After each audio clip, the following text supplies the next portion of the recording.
দিনাজপুরে নাকি পিজ্জা বার্গ আসছে। না ওয়েট পিজ্জা বার্গ না, Peas and Burg. And also they serve the best pizza in town. Is it true? Let's check this out. Before that, just look around the interior. This is so aesthetic and so cozy, right? And you know what? এতগুলা sitting অ্যারেঞ্জমেন্টের পরও ঈদের সময় কোনো seat পাওয়া যাচ্ছিল না, অনেকক্ষণ দাঁড়িয়ে ওয়েট করতে হচ্ছিল। তারপর তারা সিটের ব্যবস্থা করে দিচ্ছিল। This place can be your good option for taking beautiful and aesthetic pictures. And now come to their food review. Appetizer থেকে আমরা অর্ডার করেছিলাম তাদের crispy calamari which was costed 419 টাকা and it was really crispy and delicious as well. And also আমি তাদের crispy chicken stripটা try করেছিলাম and এটা unexpectedly খুবই মজা ছিল।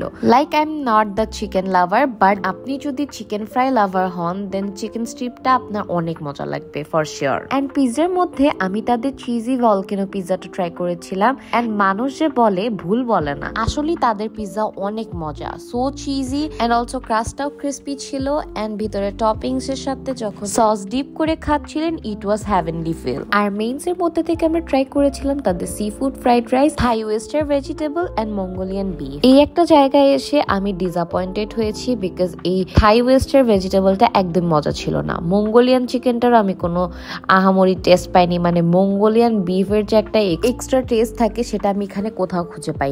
And about the rice, it was average. রাইসটা একটু স্পাইসি ছিল, বেশি না।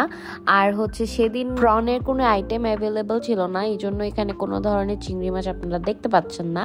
অ্যান্ড এখানে শুধু হচ্ছে ক্র্যাব আর কালামারি ছিল।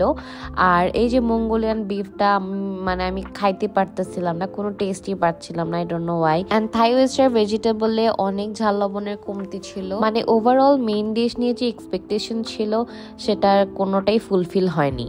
And now from their dessert section আমরা তাদের ফালুদাটা ট্রাই করেছিলাম। ফার্স্টে যে কথাটা না বলেই না সেটা হচ্ছে যে এটার কোয়ান্টিটি এত বেশি যে আপনারা দুজন ইজিলি শেয়ার করে খাইতে পারবেন। অ্যান্ড ফালুদার যদি টেস্টের কথা বলি তাহলে হ্যাঁ, ফালুদার টেস্ট ভালো ছিল অ্যান্ড সুগারও অনেক বেশি ছিল না, একদম ব্যালেন্স ছিল। আর সাথে হচ্ছে জেলি আর ফ্রুটস দেওয়া হয়, ফ্রুটসও অনেক টাইপের ছিল।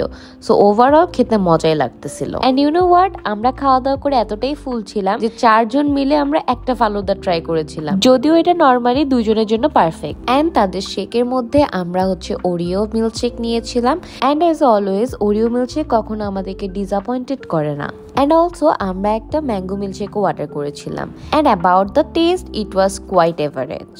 এন্ড হ্যাঁ, তাদের মোকা ফ্র্যাপেচিনো খেতে কিন্তু কেউ ভুলবেন না। I mean this is turn out my favourite. এরপরে গেলে আমি অবশ্যই এটাই ট্রাই করব। অ্যাজ আমি কফি লাভার মানুষ, সো কফি দেখলেই আমার একটা উইকনেস কাজ করে। অ্যান্ড এটা এত ক্রিমি ছিল and thickness and sweet everything was so balanced. আমি গেলে আবার এটা ট্রাই করব।